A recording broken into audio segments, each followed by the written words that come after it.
Une porte toujours ouverte nous invite à pénétrer le seuil d'un espace chargé de mystère. Celui de l'atelier de gravure, qui rend tangibles les pensées. Expression des arts visuels comme le dessin. L'imprimerie d'art, où naissent les estampes. Tout simplement une fabrique à images.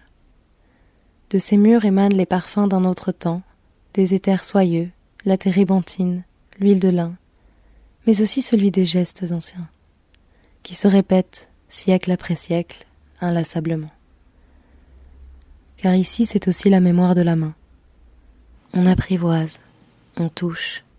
Celle de l'artiste, celle de l'ouvrier, de l'artisan, ne faisant plus qu'une pour accoucher des images.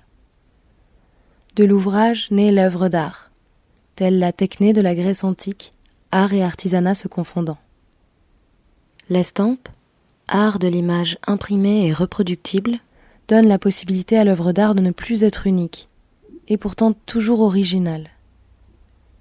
Avec des prémices en Extrême-Orient, la gravure née en Europe il y a près de 6 siècles n'a presque pas évolué.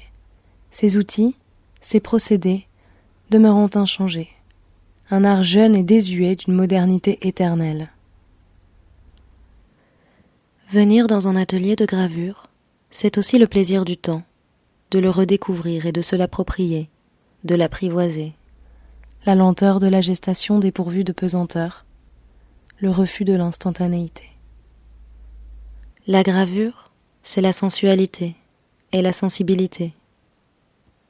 La main est partout. Elle caresse, elle touche, elle guide. C'est le véritable outil qui exprime l'idée. Elle crée la matrice et l'imprime. Elle s'écorche, se salit. Elle crée. La gravure, c'est l'art de percevoir le mystère de l'initiation. S'obstiner, douter, questionner, aimer, se perdre pour se retrouver. La révélation, comme l'image qui se creuse doucement, ou apparaissant lorsque se dissout le vernis. Comme sorte d'alchimie, c'est la transformation de la matière, qui au départ, brute et vile, devient noble, avec pour dualité la rudesse et la douceur, celle d'inciser les plaques et les caresser avant leur impression, pour ôter le surplus d'encre. Et dans l'atelier trône la reine des lieux, la presse. C'est elle qui permet de donner naissance à l'œuvre d'art. Mécanique inchangée et inusable, elle demeure impassible et pourtant, tant de personnes viennent la piloter par amour de l'estampe. Un atelier, c'est vouloir transmettre le savoir, en faire don, à chacun et chacune devenant l'initié, qui vient se réapproprier cet espace, collectivement, et le marquer de son empreinte, de sa trace.